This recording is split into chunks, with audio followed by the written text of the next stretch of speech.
everyone, I'm Dr. Devyani and you are watching Epistasis. So आज हम फिर से एक चैप्टर कर रहे हैं, चैप्टर नंबर 15 जो CBSE क्लास 11 की बायोलॉजी सिलेबस में है।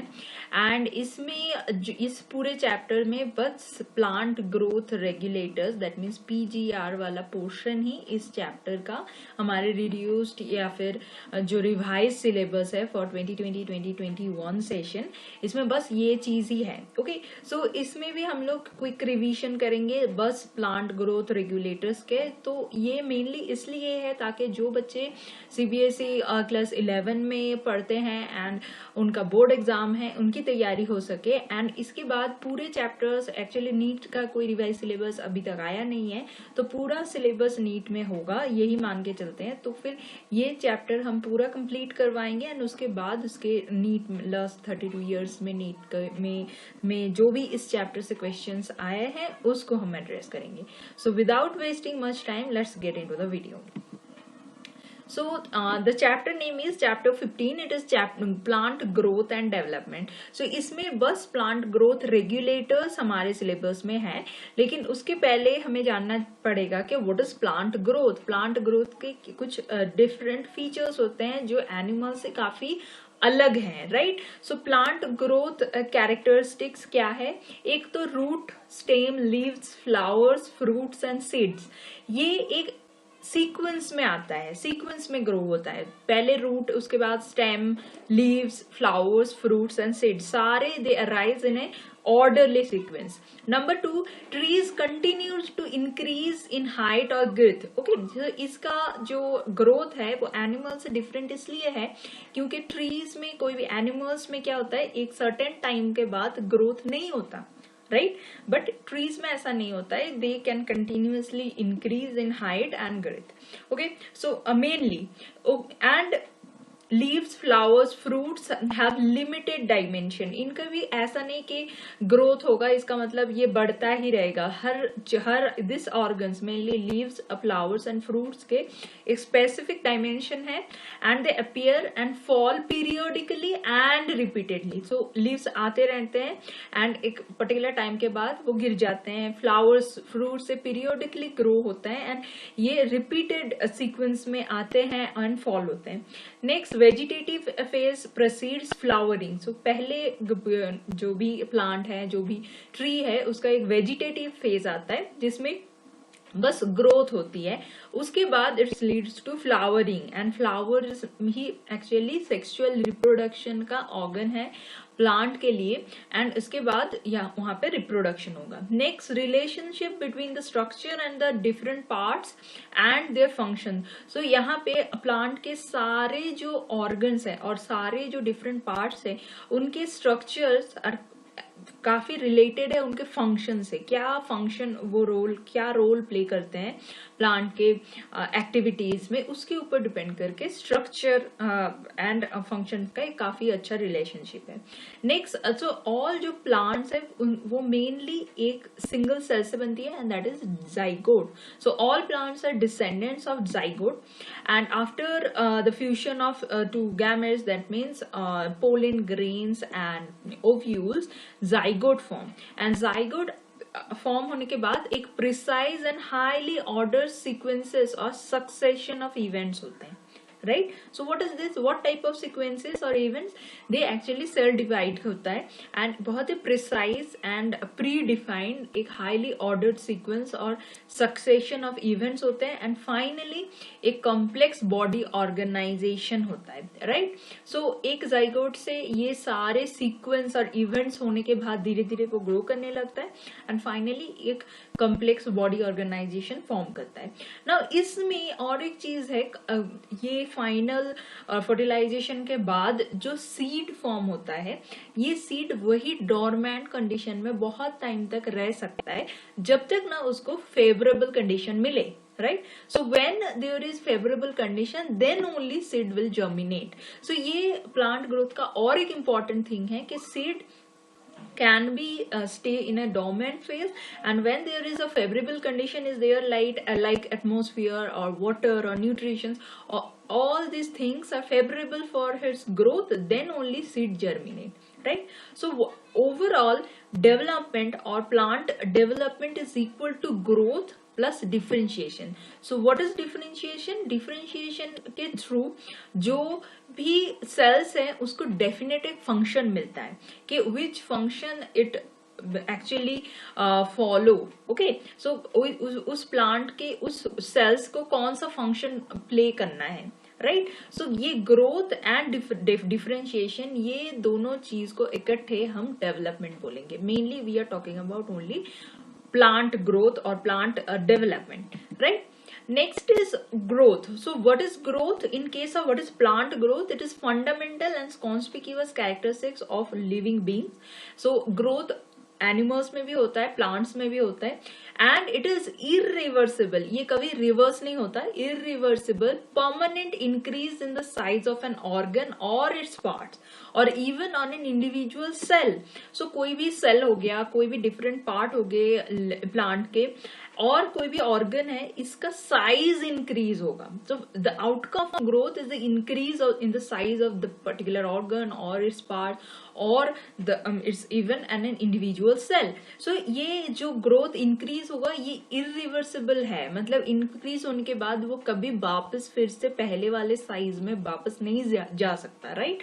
सो it is growth. Now another feature is it is accompanied by metabolic processes at the expense of energy. So जब भी ग्रोथ होगा इसका मतलब उसमें जरूर मेटाबॉलिक प्रोसेसेस हो रहा है. Metabolic processes are of two types, catabolism and anabolism. Catabolism में जहां पे सिंपल मॉलिक्यूल्स जोड़ के कॉम्प्लेक्स मॉलिक्यूल्स बनते हैं, and anabolism is just the opposite, जहां पे कॉम्प्लेक्स मॉलिक्यूल्स का ब्रेकडाउन होकर सिंपल मॉलिक्यूल्स होता है.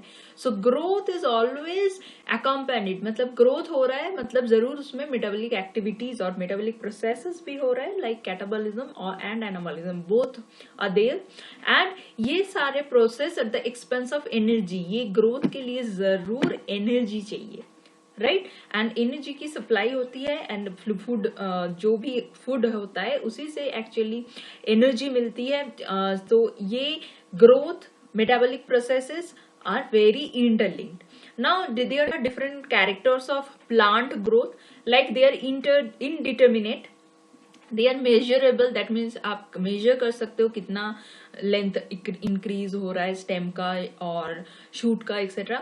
एंड इसमें बहुत सारे फेज हैं, growth phases are there, growth rates are there, right?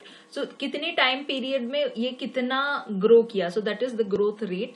And there are different condition, growth conditions भी हैं, right? So these are different properties of plant growth. Okay, so हम दूसरा एक वीडियो बनाएंगे जहां पे पूरे चैप्टर के बारे में हम लोग पढ़ेंगे, लेकिन फिलहाल we are restricted to the reduce syllabus only. Okay, so इसमें नेक्स्ट हम आ जाते हैं प्लांट ग्रोथ रेगुलेटर्स और पीजीआर्स में. एंड ये पोर्शन ही बस हमारे दिस सेशन में सिलेबस में है, right? So plant growth regulators और प्लांट ग्रोथ सब्सटेंसेस, इसको हम प्लांट ग्रोथ सब्सटेंसेस बोल सकते हैं, इनको हम लोग फाइटो हॉर्मोन्स भी बोल सकते हैं. So plant growth regulators are mainly hormones, so they are phyto hormones और plant hormones. So they are small simple molecules of diverse chemical compounds. Okay, different type के chemical compound as a plant growth regulator काम कर सकते हैं, जैसे IAA. So it is mainly indole compound, indole acetic acid. So it is indole compound. Again, adenine derivatives are there, like kynetine or cytokinin. It is adenine derivative. Next, carotenoids. Example is abscisic acid. Abscisic acid are carotenoid type of compound. Terpenes, so इसका example है gibberellic acid. Gases, ethylene. So ethylene is mainly as a gas and it is helping the plant to grow, so it is also plant growth regulator. Okay, so ethylene is there but it is not directly helping in the growth. Okay, so how they are involved in the plant growth regulator? Okay, so plant growth regulators can be of two different types. Some are growth promoters, that means they are directly promote plant growth. That means कोई भी organs का, कोई भी plant parts का length increase करने में, size increase करने में ये लोग हेल्प करते हैं. Example is auxin. gibberellic acid, cytokinins, all these are plant growth promoters.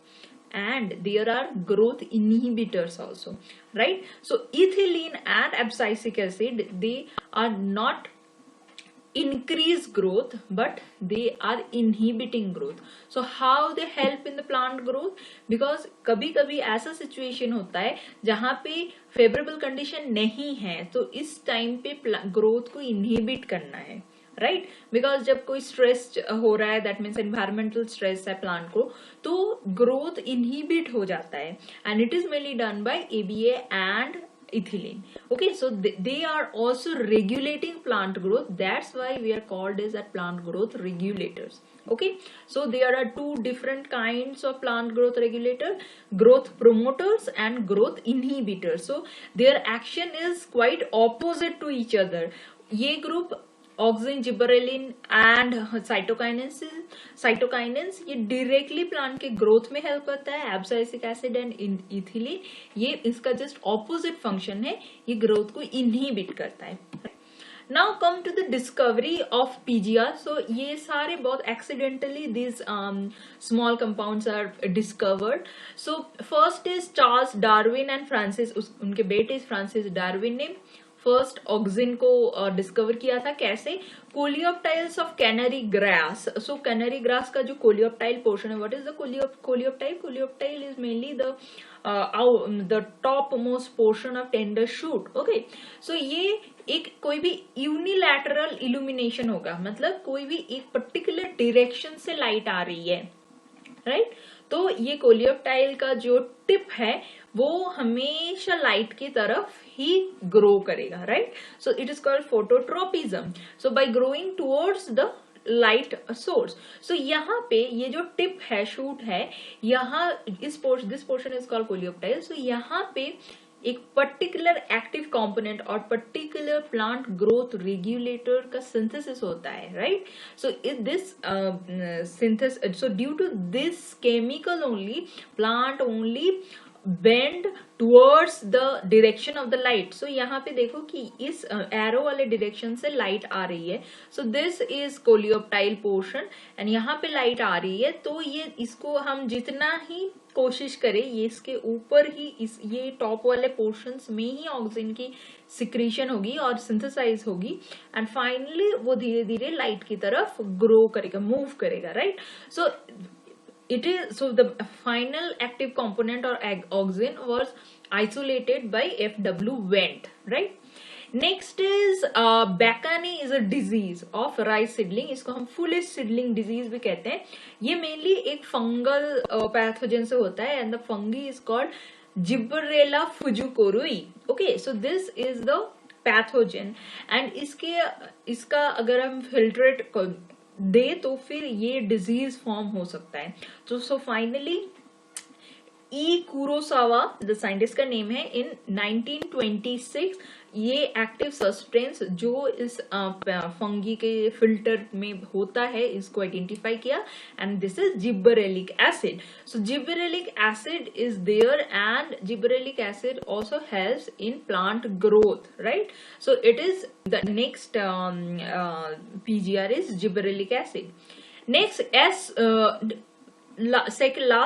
third one is cytokinins. Okay, so Skoog et al means होता है Skoog and his group, right? So अकेले एक साइंटिस्ट नहीं, इनके जो ग्रुप हैं, they observe that internodal segment of tobacco stem. So internodal segment means क्या? Tobacco का जो प्लांट होता है उसके स्टेम में नोड्स जो होते हैं, तो दो सक्सेसिव नोड्स के जो बीच वाला पोर्शन है दैट इज कॉल्ड इंटरनोड.